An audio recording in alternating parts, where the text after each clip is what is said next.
China is coming for every single vehicle's brand. Much like BYD is eating up Tesla's market share in EVs, there is a brand of Chinese motorcycles that is slowly taking the spotlight and scaring the Big Four. They built a sport bike with a screaming 16,000 RPM redline in a world where almost nobody even makes small displacement fours anymore. And for the first time, we are no longer talking about a Japanese brand. But the reason why this specific Chinese brand is innovating and completely changing the motorcycles game does not stop here. In fact, this is only the beginning. Today we're talking about how this once overlooked manufacturer went from pumping out copycat machines to producing some of the most exciting motorcycles on the market. Bikes that look wild, feel premium, and are shaking the industry at its core, all for a fraction of the usual price. This isn't just about one model. We're talking triples, inline fours, parallel twins, all dropping in rapid-fire succession, forcing the big brands to pay attention. This is the story of the rise of CFMoto, how they are pulling this stunt off, and why ignoring them now could be a huge mistake.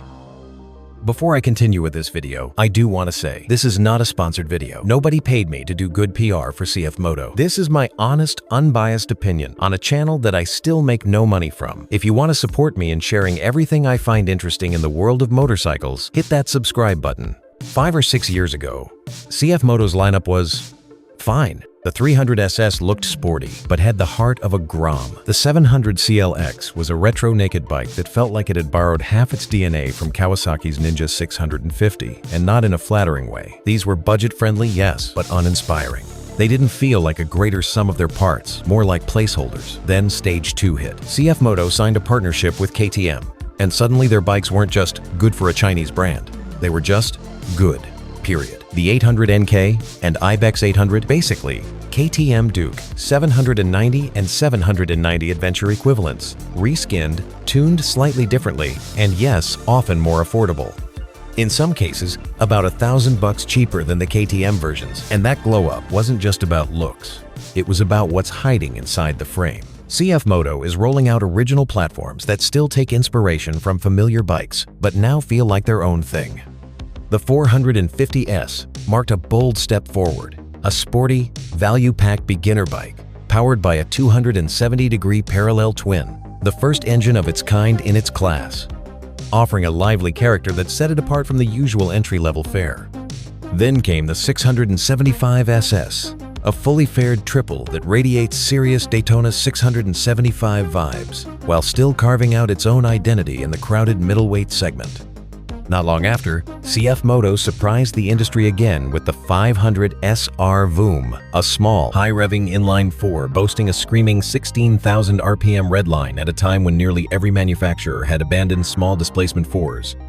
And now, the spotlight shifts to the 750 SRS, a brand new 750cc inline four that dares to revive a long-forgotten displacement category, one that hasn't been seriously represented since the glory days of Suzuki's legendary GSXR 750. And here's the kicker, they're doing this at breakneck speed. While the Japanese Big Four have been milking the same engines for over a decade or two, in Suzuki's case, CFMoto is releasing new platforms seemingly every 6 months. They're shaking up entire segments, and the next one targets a class the competition forgot. CFMoto has announced a brand new 750 category super sport machine. Absolutely, yes. CFMoto's coming out with new bikes faster than we can make videos about them. It's ridiculous. Crazy, yeah. The new 750 Supersport. On paper, it's a throwback to a category that barely exists anymore. It's heavy, 470 pounds wet, about 50 pounds more than a GSXR 750, and it's making around 110 horsepower in its Euro-compliant tune. But that's not the whole story. It's loaded with quad exhaust tips, aggressive winglets and aero touches, a single-sided swing arm,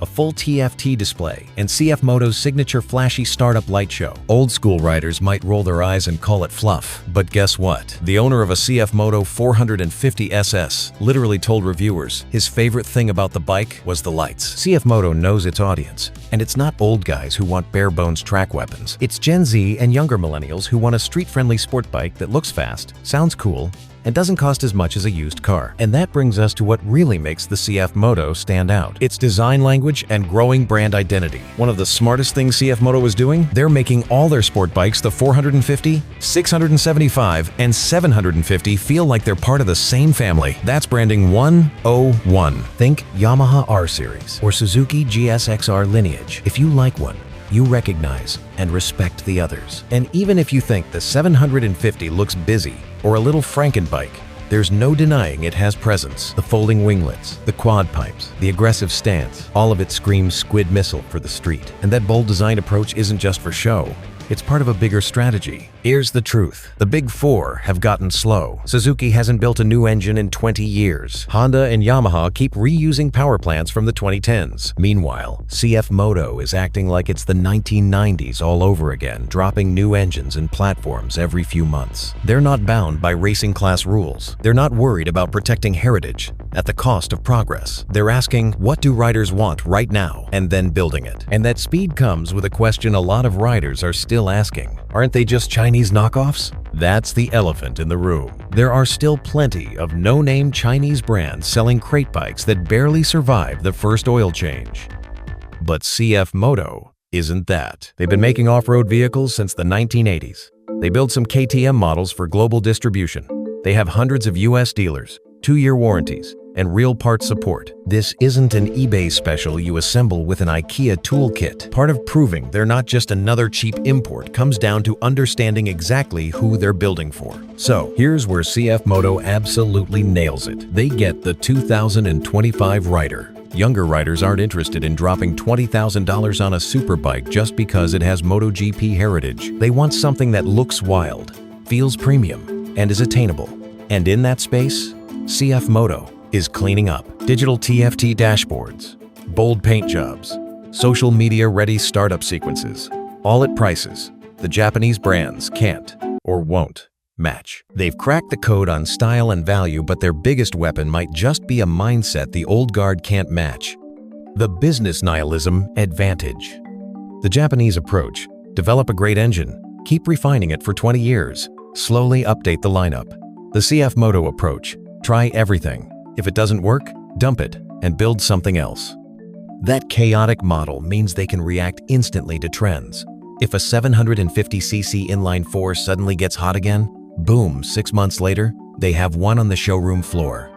That breakneck, no-attachment strategy isn't just keeping CFMoto ahead, it's forcing the rest of the industry to wake up.